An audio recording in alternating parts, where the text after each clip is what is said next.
অনেক মানুষ আছে যারা চাইলেও মোটা হতে পারছেন না। খুব খাবার খায়, রুচি আছে, প্রচুর খাবার খাচ্ছে, সারাদিন খাচ্ছে, খুব ভালো খাবারও খাচ্ছে, তারপরও মোটা হতে পারছে না। এটার একটা মেইন কারণ হতে পারে আপনি হয়তো হাইপারথাইরয়েডিজমে ভুগছেন। এটা হচ্ছে একটা থাইরয়েড গ্ল্যান্ডের ডিসঅর্ডার। আর অনেকেই আছেন যারা মোটা থেকে একদম পাতলা হতে পারছে না। অনেক এক্সারসাইজ করে, অনেক ডায়েট কন্ট্রোল করে, অল্প অল্প খায়, অনেক চেষ্টার পরেও তারপরও পাতলা হতে পারছে না। মেইন একটা প্রধান কারণ হতে পারে থাইরয়েড হরমোনের ডিসঅর্ডার। একটা আছে হাইপারথাইরয়েডিজম আর একটা আছে হাইপোথাইরয়েডিজম। প্রথমে যারা চাইলেও মোটা হতে পারছে না তাদের ব্যাপারে বলি। জেনারেলি আমাদের ব্রেনের পিটুইটারি গ্ল্যান্ড থেকে টিএসএইচ হরমোন নামে রিলিজ করে ব্রেন, তারপর আমাদের থাইরয়েড গ্ল্যান্ডে আসে। আমাদের থাইরয়েড গ্ল্যান্ডকে অর্ডার করে যে থাইরয়েড হরমোন সিক্রেট করো। থাইরয়েড হরমোন বলতে এখানে T3 আর T4 হরমোন। আর নর্মালি আমাদের শরীরে যতটা পরিমাণ T3 আর T4 হরমোন লাগবে আমাদের শরীরের বায়োকেমিক্যাল রিঅ্যাকশন গুলো ভালোভাবে চলার জন্য, আমাদের সুস্থ রাখার জন্য নর্মালি ততটাই আমাদের থাইরয়েড গ্ল্যান্ড সিক্রেট করে। কিন্তু কোনো না কোনো কারণে, মেইনলি অটো ইমিউন ডিজিজের কারণে হাইপারথাইরয়েডিজমের ক্ষেত্রে T3 হরমোনকে অতিরিক্ত বেশি রিলিজ করে। তখন আমাদের শরীরের যে বায়োকেমিক্যাল রিঅ্যাকশন গুলো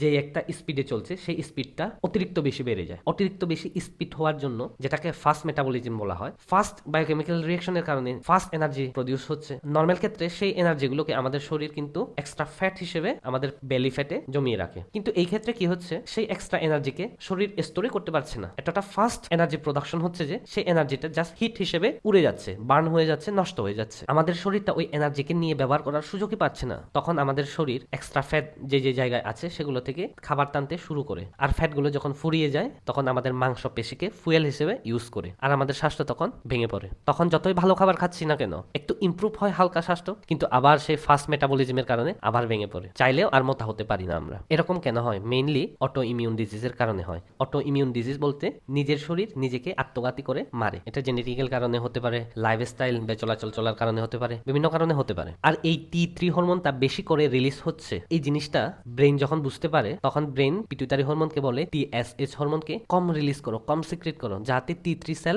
বেশি করে রিলিজ হতে না পারে থাইরয়েড গ্ল্যান্ড থেকে। তখন আমাদের পিটুইটারি গ্ল্যান্ড অল্প অল্প TSH হরমোন রিলিজ করে। তাই হাইপারথাইরয়েডিজমের ক্ষেত্রে আমাদের TSH হরমোনটা একদম কম হয়ে যায়, কিন্তু T3টা বেশি করে দেখা যায়। TSH হরমোন যতই কম আসুক না কেন, থাইরয়েড হরমোন তখন সেটা বুঝতে পারে না, শুনে না, আপনি নিজের মতো করে T3 হরমোন প্রডিউস করতেই থাকে। আর তখন থাইরয়েড হরমোনের চিকিৎসা নিতে হয়। থাইরয়েড হরমোনের চিকিৎসা না করা পর্যন্ত সেই মানুষটা চাইলেও মোটা হতে পারবে না। আর হাইপোথাইরয়েডিজমের ক্ষেত্রে জাস্ট তার উল্টোটা, সেটা নেক্সট ভিডিওতে আমি ডেসক্রাইব করে দেবো।